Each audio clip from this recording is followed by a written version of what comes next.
우리는 오늘로서 산상수훈 5장 마무리하게 되어집니다. 5장 46절로 48절까지 내용을 통해서 그리스도인 더하는 사랑의 대명사 라는 제목으로 말씀을 전하도록 하겠습니다. 정말 딱딱하고 또한 정말 경직된 어떤 그런 말씀, 아마 우리 교회 성도가 아니면은 소화하기 힘든 그런 내용이라고 생각되어집니다. 기도할 때도 말씀드렸지만 상대적으로 영생에도 그렇고 저도 그렇고 설교 시간이 좀 길지 않습니까?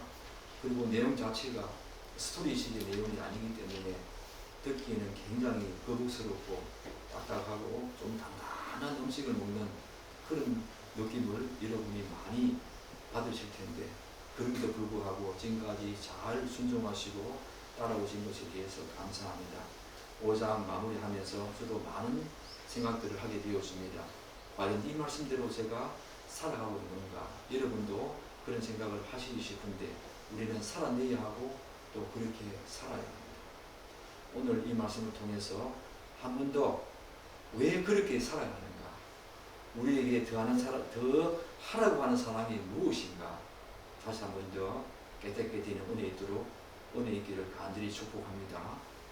지금까지 우리가 5장까지 내용을 살피면서 제가 누누이 말씀드렸지만 특별히 5장 말미에부터 우리가 시작되어지는 이 형제와 이웃사랑에 대한 내용은 오직 예수 그리스도께서 성취하신 그 구속의 은혜로 말미암아 율법의 속박에서 또한 죄의 속박에서 자유하게 된 그리스도인 그들에게만 가능한 것입니다.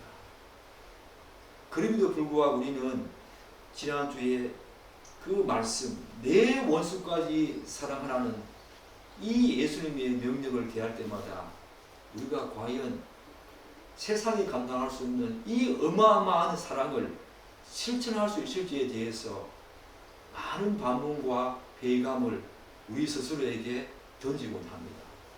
그러나 성경은 이미 율법에 완전한 순종을 하신 예수 그리스도, 그분이 율법의 의를 성취하셨을 뿐만 아니라 십자가에서 완전한 대속적 형벌을 통한 속죄 사역, 그것에 근거해서 원수를 사랑하는 것이 가능하다고 말합니다. 또한 예수님께서는 우리 아버지 되신 하나님은 우리 지난주에 살폈듯이 모든 의인과 악인들에게도 동일한 일반 은총으로 해를 주시고 빛을 주신다, 그렇게 강조하셨습니다. 그래서 그분의 성품을 닮아서 원수까지 사랑하는 그리스도인이 진정한 하나님의 아들이다, 그렇게 예수님께서 선포하지 않았습니까? 본문에서도 예수님께서는 이러한 내용의 연장선상에서 그리스도인과 예수를 믿지 않는 자연인들, 그들과의 근본적인 차이를 계속 대조하시면서 그리스도인만이 할 수 있는 또 다른 사랑의 단위성을 설파하고 있습니다. 그것이 뭡니까?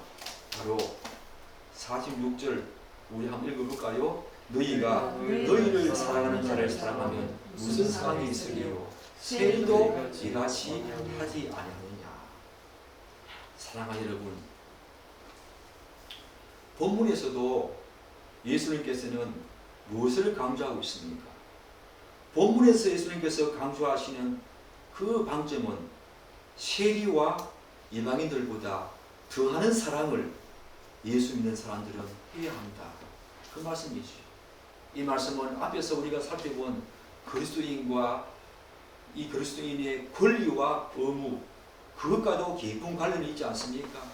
예수님께서는 마태복음 5장 40절부터 41절 거기에서 그리스도인의 권리와 의무에 대해서 자연인들과 전혀 다른 시각과 관점으로 우리의 눈을 열어주었습니다. 즉 그리스도인은 자신이 주장할 수 있는 권리는 최소한으로 줄이되 해야 하는 의무는 최대한 확장해서 그렇게 하라. 오늘 또 그렇게 말씀하십니다. 세리와 일반인들이 할 수 있는 그런 사랑과 인간관계를 넘어서 더하는 사랑과 더하는 관계로 나아가라. 그렇게 지금 말씀하고 있는 것입니다. 왜 그렇습니까? 우리는 예수님께서 십자가에서 담당하신 그 속죄사역과 율법을 완전히 순종하심으로 획득하신 그 의를 믿음으로 말미암아 이미 하나님의 아들이 되었습니다. 그러므로 그리스도인은 이제 하나님의 아들로서 예수님의 성품을 닮아가는 것이 당연하지요. 그렇지 않다면 그 사람은 예수 믿는 사람이 아니고 그리스도인이 아니지요. 그것이 모든 그리스도인의 신앙과 삶의 절대적인 기준과 근거가 되기 때문입니다. 뭐가요? 예수님의 삶을 닮아가는 것.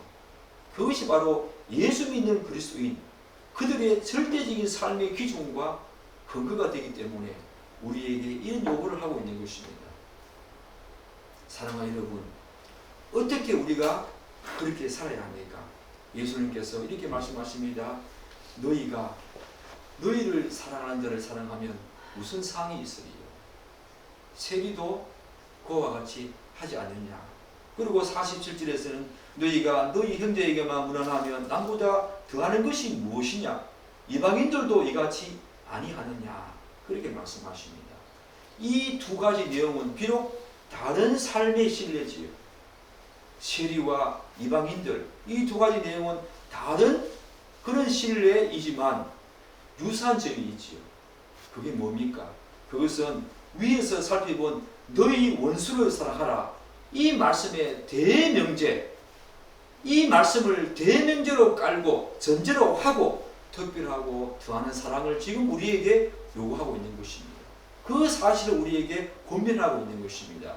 이 두 가지 사례는 바로 그런 전제를 깔고 있지요. 원수까지 사랑하라. 이 대전제를 깔고 우리에게 오늘 이 말씀을 하고 있는 것입니다. 이러한 전체적인 이해를 바탕으로 먼저 우리가 너희가 너희를 사랑하는 자를 사랑하면 무슨 상이 있으리요? 세리도 이와 같이 하지 아니하느냐? 이 말씀부터 우리가 먼저 살펴보도록 하겠습니다. 사랑하는 여러분, 아마 46절 이 내용은 예수님께서 다음과 같은 사실을 염두에 두고 말씀하셨으리라고 추측이 되어 있습니다. 즉 예수님께서 세리와 그가 사랑하는 자를 연결하여서 언급하시는 그런 내용으로 보아서 본문에 사랑하는 자는 누구겠습니까? 세리가 사랑하는 자가 누구겠습니까? 바로 자기 가족 아니겠습니까? 친척들과 친지, 자기와 친분이 돈독한 그런 지인들 아니겠습니까? 그들을 염두에 두고 세리도 그런 사람은 사랑하지 아니하느냐라고 지금 말씀하고 있다고 추측이 되고 있습니다. 사랑하는 여러분, 세리가 누구입니까? 세리가 누구입니까? 당시 세리들은 죄인의 대명사로 취급을 받았습니다. 죄인 거리면 세리입니다. 죄인 거리면 창녀입니다. 남자의 대표적인 죄인은 세리입니다. 여자의 대표적인 죄인의 대명사는 창녀입니다. 뿐만 아니라 이 세리들은 동족 유대인들로부터 매국노라고 그렇게 지탄을 받을 정도로 업신여김을 당하는 사람들이었습니다. 그런 사람을 누가 좋아했겠습니까? 그래서 대부분의 세리는 자신을 죄인 취급하면서 모욕하고 멸시하는 유대인들을 사랑으로 대하지 않았을 것입니다. 달갑게 여기지 않았고 적대적으로 그들을 대했을 것입니다. 반대로 자기 가족들과 친척과 자기와 친분이 있는 지인들과 친구들, 그들에게는 각별한 사랑을 나누면서 그렇게 지냈을 것입니다. 그들은 아마 사랑으로 대했겠지요. 왜냐하면 그들은 자신을 죄인으로 취급하지 않았기 때문입니다. 가족입니다. 친척입니다. 오히려 사랑으로 대해주었겠지요. 이처럼 이 죄인의 대명사인 이 세리도 그를 할진대 자기 가족들은 사랑하고 친척과 친구들은 사랑할진대 자신을 사랑하는 자를 사랑하는 것은 일반적인 사람들의 너무나 당연하고 자연스러운 반응 아니겠습니까? 따라서 이런 사람은 누구나 할 수 있는, 일반인들은 누구나 할 수 있는 일반적인 사랑이라고 할 수 있지요. 누구나 할 수 있는 사랑입니다. 이러한 맥락에서 예수님께서는 그런 사랑은 동족 유대인들로부터 매국노라고 취급을 받으며 치욕스러운 삶을 살아가는 세리들도 하는 그런 사랑이라고 일첨을 가합니다. 그리스도인이 그 사랑에 멈추면 되겠는가?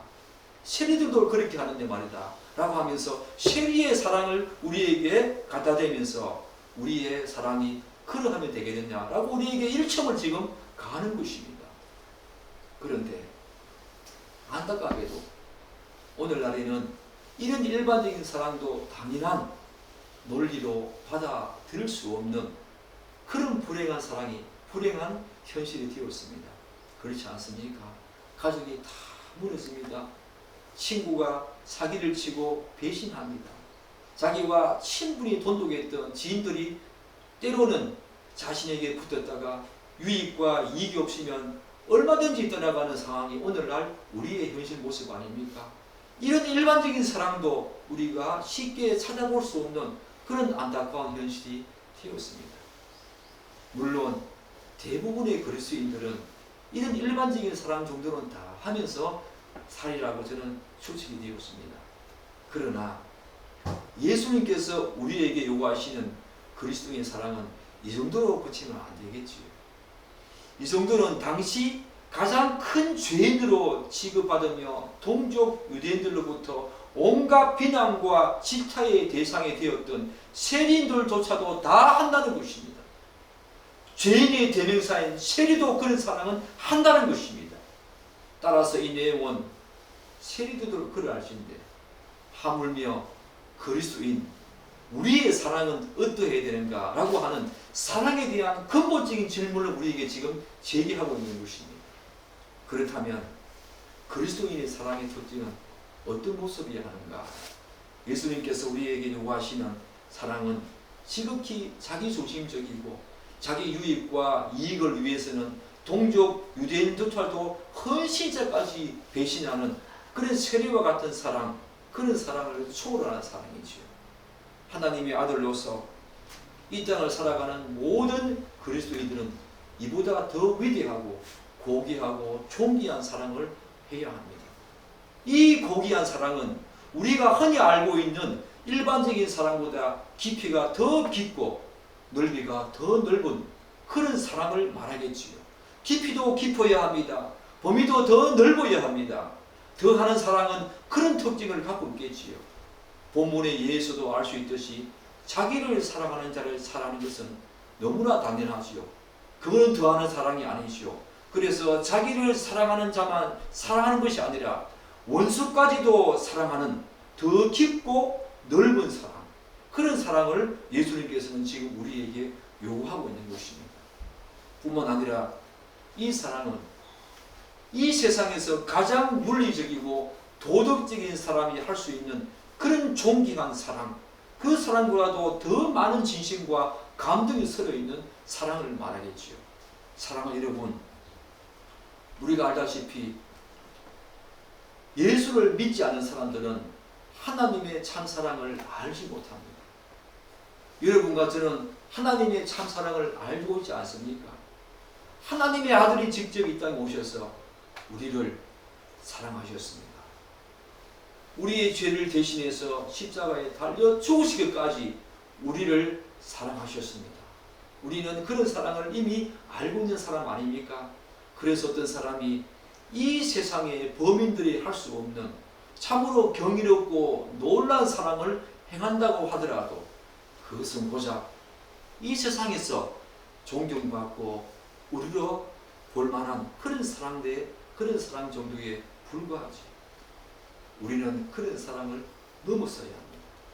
그래서 그런 사랑은 일반적으로 정말 고귀하고 존귀하고 이 세상에서 존경받고 우러워 볼 만한 그런 사랑은 하나님께서 인정하시는 특별한 사랑이 아닙니다, 여러분. 아무리 위대하다고 하더라도. 그리고 그리스도인이 행하는 사랑과도 전혀 다른 것입니다. 그들의 사랑은 그야말로 인간적인 수준에서는 정말 발휘할 수 있는 최고의 그런 인격과 최상의 선을 총동원한 그런 사랑이라고 충분히 말할 수 있겠지요.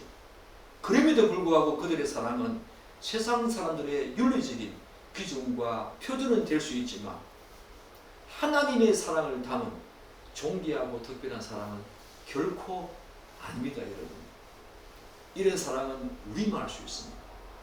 이와 달리 그리스도인은 하나님에 의해서 전혀 새롭게 된 자 아닙니까? 그래서 자신의 위치와 신분과 지위와 정체성이 확실히 달라진, 우리는 그 사실을 명확히 알고 하나님을 닮은 특별한 사랑을 하는 존재입니다.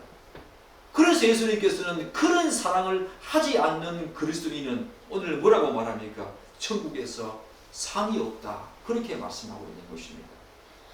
너무 끔찍한 말씀 아닙니까? 여러분은 그렇게 들리지 않습니까? 물론 이 상은 구원과 직접적으로 관련되는 상은 아니지요. 왜 그렇습니까? 예수 그리스도를 진심으로 구주로 영접한 사람은 이미 절대적으로 구원에서 떨어지지 않는다. 우리는 이미 그 사실을 알고 있지 않습니까? 그러므로 이 상은 구원과는 관련했겠지만 오늘 구체적으로 이 상이 어떤 것을 말하는지 우리는 분명히 알 수 없지만 어떤 방식으로든 예수님께서는 그에 대한 보상을 분명히 하신다라고 분명히 우리에게 말하고 있는 것입니다. 그러나 그런 사랑, 더하는 사랑, 더 깊이 있는 사랑, 더 넓은 사랑, 이보다 더 넓은 사랑, 세상 사람들보다 더 넓고 깊은 사랑을 하지 못하면 그런 사랑은 세리도 하기 때문에 우리에게 상이 없다, 그렇게 말하고 있는 것입니다. 한 걸음 더 나아가서 예수님께서는 또 뭐라고 말씀하십니까? 47절 제가 한번 읽겠습니다. 또 너희가 너희 형제에게만 무난하면 남보다 더하는 것이 무엇이냐? 이방인들도 이같이 아니하느냐라고 말씀하십니다. 예수님의 이 말씀은 그리스도인의 인간관계에 대해서 언급하는 그런 내용으로 볼 수 있지요. 오늘 이 시대를 살아가는 사람들의 가장 큰 특징 중에 하나가 무엇이겠습니까? 그것은 두말할 나위 없이 철저한 자기 중심성에 기반해서 인간관계를 맺고 살아간다는 것입니다. 사람들과의 교제와 사귐도 자신의 유불리에 따라서 결정합니다. 자신에게 조금이라도 유익과 이익이 된다면, 도움이 된다면 다른 사람들과 관계를 지속하죠. 그러나 그렇지 않으면 언제든지 단절을 하거나 전륜하는 그런 어떤 관계성이 오늘 우리가 가지고 있는 일반적인 사람들과의 관계성 아닙니까? 여러분들도 그런 생각하십니까? 저는 그런 생각 많이 합니다. 뿐만 아니라 대부분의 사람들은 주로 자신과 유사한 사회적이고 경제적인 지위와 신분을 가진 사람들끼리만 서로서로 유유상종하지요. 그렇지 않은 사람들과는 어울리지도 않습니다. 왜요? 자신에게 유익과 도움과 이익이 안 되기 때문이죠. 더 안타까운 사실은 바로 어느새 교회 안에도 이런 세상적인 가치와 정신과 인간관계의 모습들이 은연중에 깊숙이 들어와 있다는 것입니다. 그래서 어떤 교회는 특정 지국군이 대다수를 차지하는 경우가 있습니다. 그것은 성경적이고 또한 예수님의 말씀에 맞지 않는 거지요. 그것은 결코 성경이 지지하는 내용이 아닙니다. 심지어 어떤 사람들은 자신이 다니는 교회에는 의사나 판검사, 거기에 교사가 포함될지는 모르겠지만 의사나 판검사 등 소위 사자가 들어간 전문직 종사자들이 줄을 이룬다고 하면서 공공연히 자기 교회에 자랑합니다. 유감스럽게도 그런 사람은 아직도 교회가 어떤 곳인지 제대로 아는 사람이 아니지요. 교회의 존영과 교회 공동체의 특징과 교회의 존영에 대한 지식이 아직까지 미천한 사람입니다. 사랑하는 여러분, 초대교회 한번 보십시오. 유대인들과 이방인, 상정과 종, 로마인과 식민지 백성들이 지위와 신분 또한 높은 관직, 그것의 여부를 떠나서 하나의 지체를 이루면서 위대한 공동체를 이루어갔던 교회가 바로 초대교회였습니다. 그것이 가능한 이유가 무엇이겠습니까? 바로 한 하나님, 한 성령 안에서 그들은 모두 구원받았다고 하는 그 사실을 분명히 인식하며 살았기 때문입니다. 사도행전 2장에 나오지 않습니까? 오순절 성령 강림 사건은 이전의 유대 공동체와 달리 바로 이러한 성격과 특성을 가진 교회의 공동체의 위대한 모습이 태동되어지는 획기적이고 전환점이 되는 사건이 바로 오순절 2장에 나오는 사도행전 2장에 나오는 오순절 강림 사건 아닙니까? 지금 예수님께서는 바로 그 지점을 지금 건드리고 있는 것입니다. 너희가 교회의 공동체 한 하나님과 한 성령으로 하나가 된 사람들이 아닌가? 그렇다면 너희들의 사랑이 어떻게 하는가? 유대 공동체의 모습은 그러하지 않았습니다. 그들은 유대 동족들은 사랑했지만 이방인들은 개처럼 여기지 않았습니까? 그러나 이제 교회의 공동체는 그러한 모습에서 탈피해야 한다는 것을 예수님께서 바로 새롭게 거듭난 우리들에게 이런 사랑을 우리에게 지금 요구하고 있는 것입니다. 예수님께서는 그리스도인이 소위 형제라고 할 만한 사람들에게만 교류하고 안부를 묻는다면 그것은 이방인들과 똑같은 모습 아닌가 우리에게 반문하고 있는 것입니다. 따라서 예수님의 이 말씀은 내가 너희에게 이르노니 너희 의가 바리새인들과 서기관들과 더 낫지 못하면 결코 천국에 못 들어간다 라고 하는 말씀을 우리에게 상기시켜 주시오. 그리스도인의 문화과 인간관계는 세상 사람들의 수정과 범위에 머무르면 절대로 안 된다는 것입니다. 오히려 세상이 알지 못하는 더 넓고 더 깊은 그런 상태로 나아가야 한다는 것입니다. 왜냐하면 형제에게만 우러나는 정도의 사랑은 하나님을 알지 못하는 모든 이방인들도 그 정도의 사랑은 그 정도의 인간관계는 다 맺고 있기 때문이지요. 그러나 그리스도인은 존재 자체가 이제 이방인들과 전혀 다른 특별하고 특이한 존재가 되었습니다. 우리는 이 사실을 기억해야 합니다. 우리의 존재가 그들과 같다면 예수님께서는 이런 요구를 우리에게 하고 있지 않을 것입니다.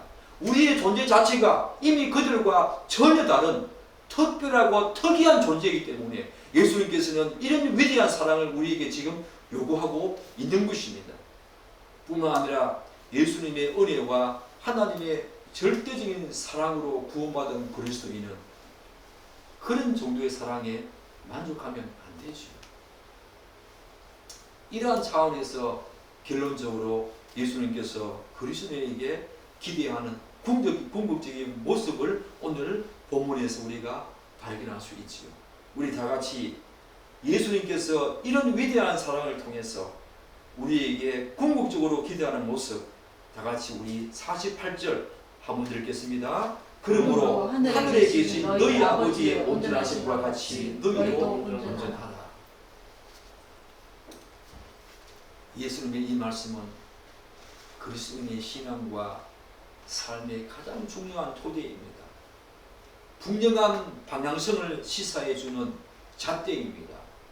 그리고 그리스도인과 세상 사람들의 다름과 차이가 무엇인가를 확실하게 근거지어주는 획기적이고 또는 신비스러운 말씀이기도 합니다. 따라서 우리는 이 5장을 마무리하면서 본문을 이 말씀의 의미와 연결해서 고찰해야 되죠. 이미 예수님께서 48절을 어떤 접수사로 시작하십니까? 그러므로 라고 시작하십니다. 이 말씀은 전체적으로 광의적으로 본다면 5장 전체 예수님께서 하신 말씀 전체 내용을 다 마무리하면서 그러므로 라고 하면서 마무리하는, 왜 그렇게 해야 하는가, 왜 너희들이 그런 삶을 살아야 하는가에 대한 결론 부분이기도 하지만 협의적인 내용으로 본다면 원수까지 사랑해야 된다 라고 하는 5장 43절부터 이어지는 이 내용의 결론 부분이기도 하지. 그러므로 너희는 하늘에 계신 너희 아버지의 온전하심과 같이 온전하라. 사랑하는 여러분, 우리는 그리스도인이 더하는 사람과 방금 하늘에 계신 너희 아버지의 온전하심과 같이 온전하라, 이 말씀 단순히 그리스도인을 향한 윤리 강령이나 도덕적인 삶의 잣대 정도로 이해하면 절대로 안 됩니다, 여러분. 예수님께서 5장을 마무리하면서, 물론 예수님께서 마무리한 것은 아니지만 후세 사람들이 여기에서 5장을 마무리하는 그런 어떤 내용들을 우리에게 주시는 것은 큰 의미가 있다고 봅니다. 우리는 예수님께서 강조하시는 내용 따라가야 합니다. 우리의 사랑은 바로 이런 사랑으로 귀결되어야 하는데, 결국 우리가 누구를 본받으면 하나님의 온전하심과 같이 우리도 그분처럼 온전하게 되면 이런 모든 사랑을 할 수 있다는 것입니다. 그것이 궁극적으로 우리에게 기대하시는 예수님의 모습, 우리에 향한 예수님의 기대의 수준이죠. 우리는 그분의 하나님의 온전하심과 같이 온전해야 합니다. 사랑하는 여러분, 그런데 저와 여러분이 이 말씀을 대할 때마다 저는 두 가지 감정에 휩싸일 것이라고 저는 예상을 합니다. 하나는 그리스도인이 반드시 닮아가야 하는 그분, 바로 하나님이 이 세상에 어떤 존재가 아니라 바로 하나님의 성품을 닮아가야 한다는 그런 묘한 중압감입니다. 우리에게 이 말씀은 너무 중요한 그런 어떤 무게감을 주지 않습니까? 그냥 일반 성인 정도가 아니라 하나님의 온전하심과 같이 너희도 온전하라. 이 말은 하나님의 성품, 그 어떤 인간의 이성, 인간의 성인 정도가 아니라 위대한 하나님, 그분의 성품을 닮아가라, 그분과 같이 온전하라. 이 말씀은 우리에게 너무 묘한, 그리고 중압감을 주기에 충분하다는 것입니다. 그리고 다른 하나는, 그럼에도 불구하고 하나님께서 우리 그리스도인을 이 세상의 창조주이시며 온 우주 만물을 섭리하시는 하나님 아버지의 그 위대한 성품을 닮아가는 특별하고 존귀한 존재로 높여주셨다는 사실, 그것 때문에 또한 놀라운 감격과 감동을 이 말씀은 우리에게 주기에 충분하다는 것입니다. 그렇지 않습니까? 우리가 어떻게 하나님의 온전하심과 같이 온전할 수 있습니까? 그러나 하나님 우리에게 그 정도까지 기대하고 있다. 이 말은 우리를 그런 식으로 특별하고 존귀한 존재로 지금 여기고 있다는 것입니다. 거기에 대한 감동과 감격이 이 말씀이 우리에게 선사해주는 또 다른 내용 아닙니까? 사랑하는 여러분, 어떻게 우리와 같은 죄인이 이런 존재가 될 수 있단 말입니까? 정상적인 그리스도인이라면 누구나 방금 제가 말씀드린 이런 두 가지 감정에 사로잡히게 될 것입니다. 우리는 예수님의 이 말씀이 그리스도인을 향한 단지 하나의 너희들은 그런 특별한 존재야, 존귀한 존재야, 특이한 존재야, 그런 립서비스 수준의 입에 발린 말이 아니라는 것을 분명히 알고 있기 때문에 우리에게 이 말은 너무 감격스럽고 감동을 자아내기에 충분하죠. 성경은 그리스도인은 그렇게 될 수밖에 없고 또한 그렇게 되어가는 분명한 존재라고 우리에게 선포하고 있습니다. 사랑하는 여러분, 여러분에게는 방금 이 본문의 말씀, 그러므로 하늘에 계신 너희 아버지의 온전하심과 같이 온전하라, 이 말이 어떻게 들리십니까? 어떤 그리스도인은 너희 아버지의 온전하심과 같이 온전하라, 이 말이 주는 중압감 때문에 너무 낙심해서 가슴이 철렁 내려앉는 그런 분도 계실 것입니다. 어찌 그렇지 않겠습니까? 그런데 우리는 그리스도께서 하나님이 요구하시는 모든 율법에 순종하심으로 당신의 완전한 공의를 만족시키기 때문에 이제 더 이상 율법에 순종하지 않아도 되지 않을까라고 하는 생각을 가질 수 있습니다. 그러나 하나님은 우리에게 그렇게 말씀하지 않죠. 오히려 이런 말씀으로 우리에게 권면하십니다. 우리는 온전하라고 하는 이 명령이 주는 중압감을 결코 부인할 수 없지만 그럼에도 불구하고 이 말씀의 분명한 의미를 알아야 합니다.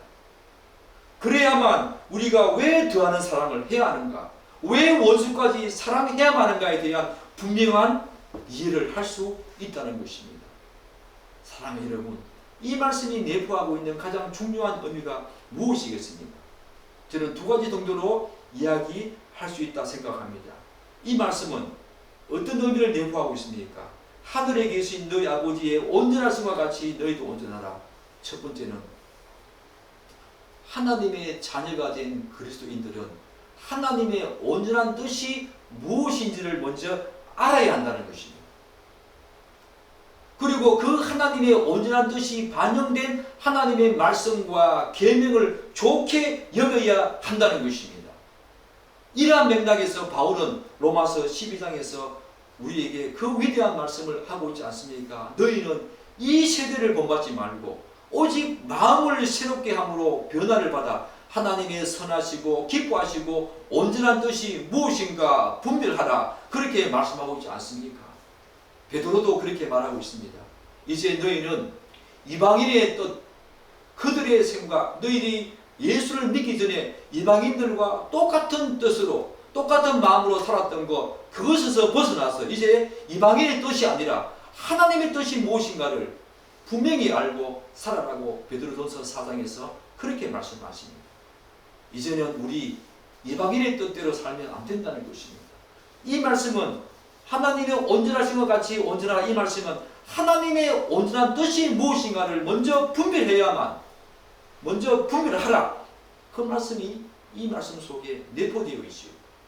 우리가 하나님과 같이 온전하기 위해서 가장 급선무는 그분의 뜻을 온전히 알아야 한다는 것입니다. 그런데 많은 그리스도인들은 하나님의 뜻을 온전히 알려고 하지 않습니다.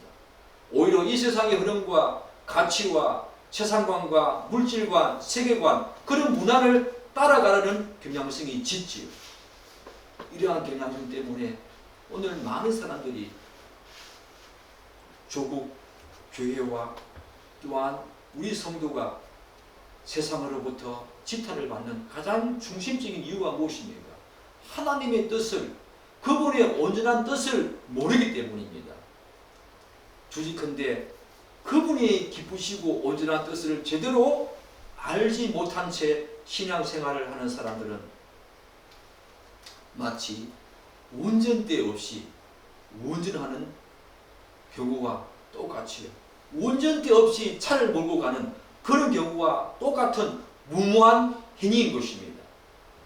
마냥 달려는 가지만 운전대 없이 아무 방향을 설정 지을 수 없는 하나님의 뜻을 모르기 때문에 운전대 없이 아당 내가 가고 싶은 그런 어떤 방향이 무엇인지도 모르고 그냥 무모하게 간다는 것입니다.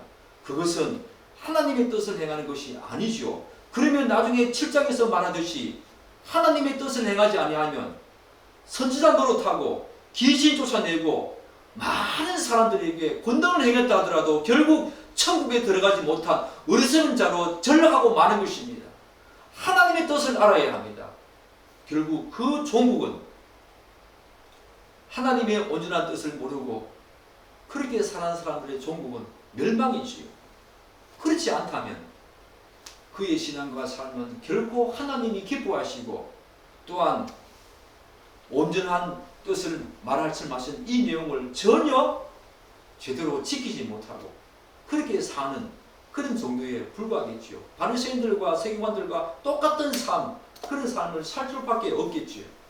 사랑하는 여러분, 성령 하나님께서 예수 그리스도를 믿는 그리스도의 심령을 새롭게 하심으로 마음이 새롭게 된 자는 이제 하나님의 뜻을 분명히 알고자 해야 됩니다. 로마서 12장 2절 말씀처럼 이 시대를 본받지 말고 오직 마음을 새롭게 함으로, 그렇게 로마서 12장 2절이 말하고 있지 않습니까? 왜냐하면 그런 사람은 이제 자신의 주인이 사단과 마귀, 자신의 육체가 아니라 바로 우리 하나님 아버지라고 하는 사실을 알기 때문에 이제 하나님의 뜻이 무엇인지를 간절히 찾고 구하고 문을 두드린다는 것입니다. 그래서 성령으로 굳어난 자는 다른 사람과 자신을 기쁘게 하고 만족하게 하는 그런 삶 정도가 아니라 철저하게 하나님 앞에서 그분이 기뻐하시고 그분이 즐거워하시는 그런 삶을 살려고 고군분투하지요. 요셉처럼. 요셉은 하나님의 뜻을 알았기 때문에 그렇게 살아갈 수 있었던 것입니다. 그래서 베드로와 요한은 대제사장 안나스와 그를 비롯한 유대 종교 지도자들이 자신들을 향해서 도무지 예수를 전하지 말라고 했을 때에 그들이 어떻게 말을 합니까? 사도행전 4장 19절은 이렇게 말하지요. 베드로와 요한이 대답하여 이르되 하나님 앞에서 너희 말을 듣는 것이 하나님의 말씀을 듣는 것보다 옳은가 판단하라. 이들은 하나님의 뜻을 알기 때문에 죽음 앞에서도 이런 고귀한 말씀을 담대히 할 수 있었던 것입니다. 요한과 베드로의 이 말은 이 말은 요한과 이 베드로가 대제사장 안나스와 유대 종교 지도자들의 신앙과 삶, 그들과 근본적인 차이가 있다는 것을 이들이 이렇게 말하고 있는 것입니다. 이 말이 바로 그 사실을 우리에게 분명히 밝혀주고 있지요. 그리고 이 사실은 그리스도인들과 바리새인들의 근본적인 차이이자 다름을 드러내는 결정적인 지점이 되기도 하지요. 사랑하는 여러분, 우리가 하늘에 계신 너희 아버지의 온전하신 것 같이 온전하라. 이 말이 내포하고 있는 첫 번째 바로 그분의 온전한 뜻이 여기에 담겨져 있기 때문에 그분의 온전한 뜻을 알아야 한다. 그 말을 예수님께서는 우리에게 먼저 말하고 있고, 두 번째 이 말이 의미하고 있는 것은 그리스도인은 하나님의 계명과 말씀을 예수 그리스도의 법으로 알고 그것을 주신 하나님의 의중까지 생각하며 지키라는 것입니다.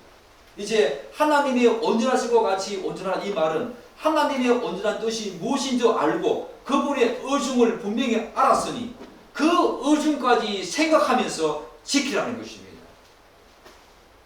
완벽히 지켜라 그런 말이 아닙니다. 이 온전하다 이 말은 퍼펙트하게 하라 그런 말이 아니지요.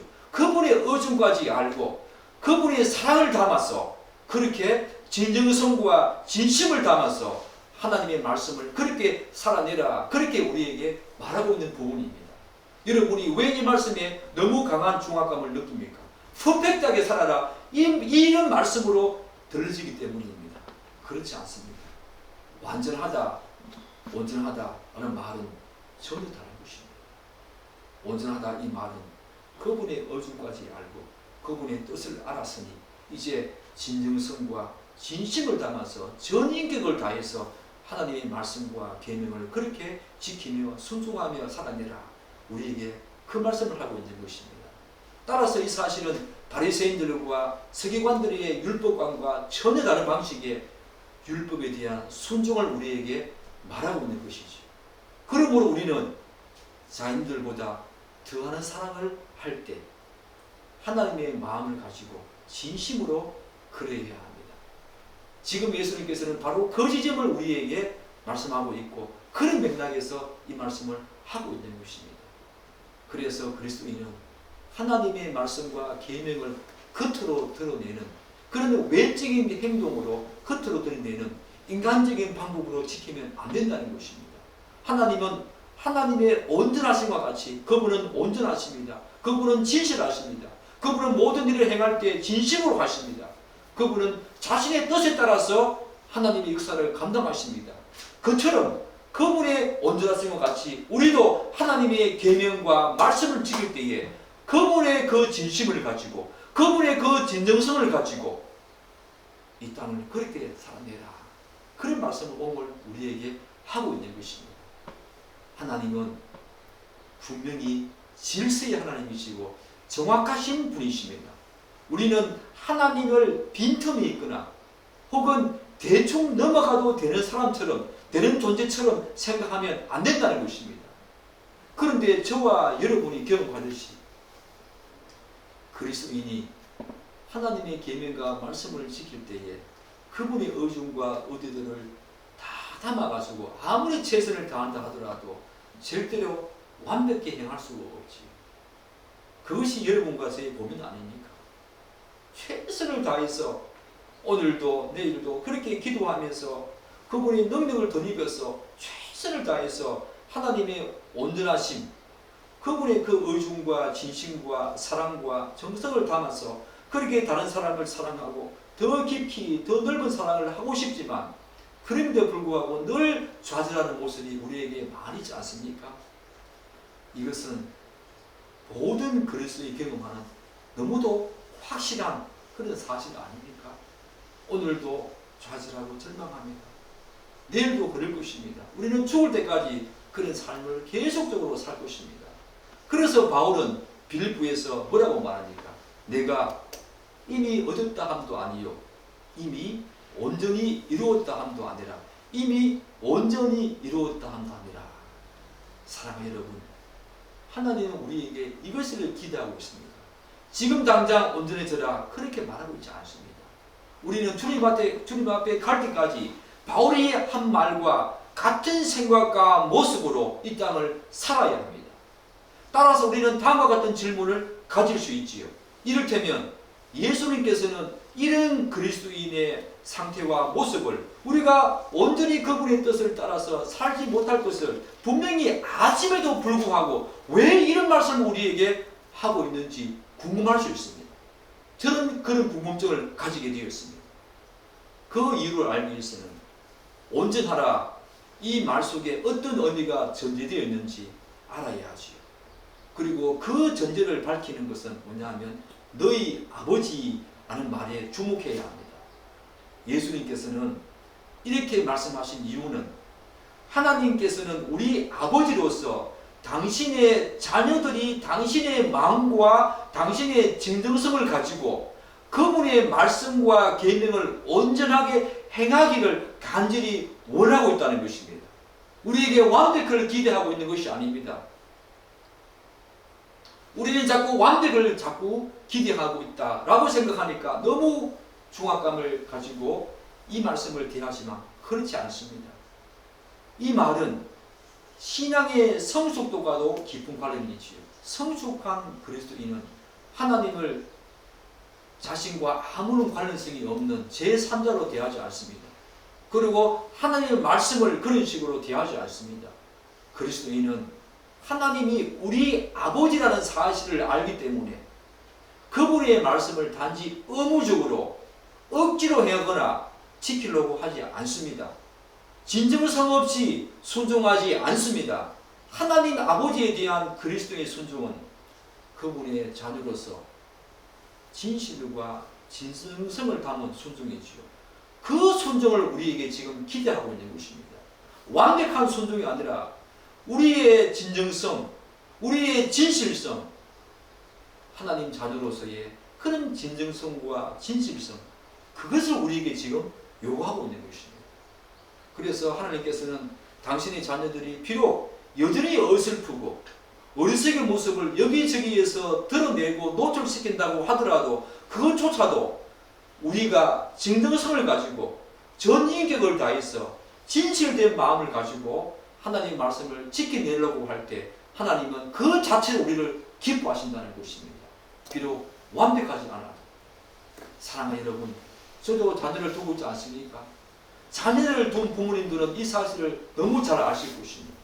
비록 자녀가 실수를 하고 또한 부모님이 기대하는 수준에 성취하지 못했다 하더라도 부모님이 기뻐하고 만족하는 것은 부모님의 마음을 기쁘게 해드리기 위한 자녀의 마음과 진정성과 진실된 마음 때문이 아닙니까? 예수님께서도 그 말씀을 지금 우리에게 하고 있는 것입니다. 부모님들에게 그러한 자녀의 모습이 얼마나 기특하고 아름답겠습니까? 실수도 귀엽고 아름다워 보일 것입니다.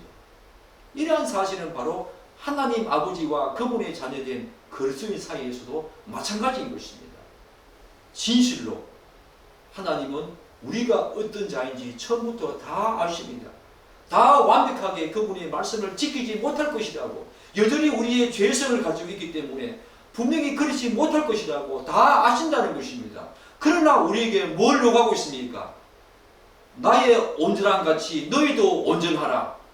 즉 내가 진실하고 하나님이 진실하고 진정성이 있는 그런 분이시기 때문에 너희들도 나의 말씀을 순종하고 또한 계명을 지킬 때에, 그리고 다른 사람들을 사랑하고 더 넓고 깊은 사랑을 할 때에 그런 진실과 진정된 마음을 가지고 행하라.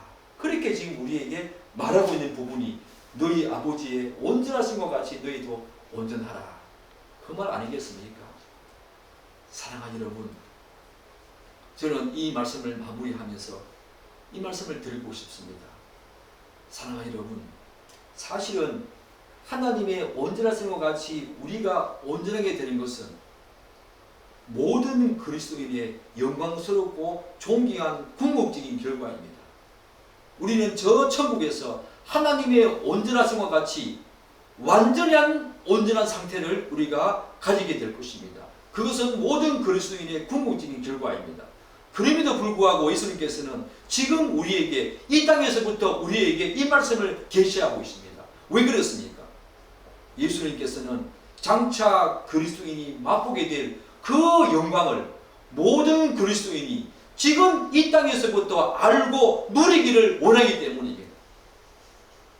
따라서 이 사실을 충분히 아는 그리스도인들은 자인들보다 질적으로 다른 사랑, 그리고 더하는 사랑을 강조하시는 예수님의 이 말씀이 결코 짐이 될 수 없다는 사실, 결코 멍해나 무거운 압박감으로 다가오지 않을 것입니다. 이 땅에서부터 이 사실을 누려야 합니다. 예수님의 이 말씀을 우리가 잘 새겨 들어야 합니다. 우리에게 이 말씀을 계시한 이유는 우리의 궁극이 그분의 온전하신 그것이 바로 우리의 궁극적인 결과이겠지만, 이 땅에서부터 그분의 온전하심을 본받아 사는 이 놀라운 영광을 이 땅에서부터 누리라고 이 말씀을 지금 하고 있는 것입니다. 사랑하는 여러분, 여러분들은 이 말씀을 분명히 새기고 있고 하나님의 온전하심을 닮아가는 그런 존재 맞습니까? 그런 존재로 닮아가면서 여러분이 하루하루의 삶이 달라지는 모습을 보면서 여러분은 이 땅에서부터 참된 자유와 그분이 주신 기쁨을 누리고 있습니까? 우리가 이 사실을 알아야 합니다. 예수님께서 이 말씀을 하시는 이유는 우리에게 그저 종합감으로 부담감으로 주시기 위한 말씀이 아닌 것입니다. 하나님의 온전하심을 본받아 살아갈 때에 우리는 이 땅에서 참된 자유를 느끼게 됩니다. 그분의 성품을 닮아갈 때 우리는 참된 기쁨을 누리게 됩니다. 그 사실을 이 땅에서부터 우리에게 알기를 원하시기 때문에 예수님께서는 이 무거운 그리고 너무너무 종합감이 느껴지는 이 말씀조차 우리에게 지금 하고 있는 것입니다. 영광스러운 말씀입니다. 존귀한 말씀입니다. 이미 궁극이 우리에게 다가와 있다는 것입니다. 사랑하는 여러분, 여러분에게 이런 삶 있기를 축복합니다. 정말 5장을 마무리하면서 하나님의 온전하심과 같이 너희도 온전하라. 그래서 이 땅 가운데 살면서 분명히 우리에게 요구하시는 이 참된 자유, 그분의 온전하심을 닮아가는 참된 기쁨과 그분의 성품을 닮아가는 참된 즐거움이 우리의 신앙생활에 너무 많이 편만하게 녹아있어서 너희들도 저 땅에서 누릴 그 영광을 이미 이 땅에서 맛봐야 되지 않겠는가 라고 하시는 예수님의 간절한 우리의 사랑에 대한, 우리를 향한 사랑에 대한 호소인 것입니다. 저는 그렇게 해석하면서 이 5장 말씀을 마무리하고 싶습니다. 여러분의 삶에서 이런 놀라운 기쁨과 감격이 그분의 온전하심을 닮아가는 그런 과정 속에서, 그런 거룩한 성화의 과정 속에서 이런 기쁨과 감격과 즐거움이 여러분의 삶 속에 날마다 있기를 기대하고 기도합니다. 아멘. 기도하겠습니다.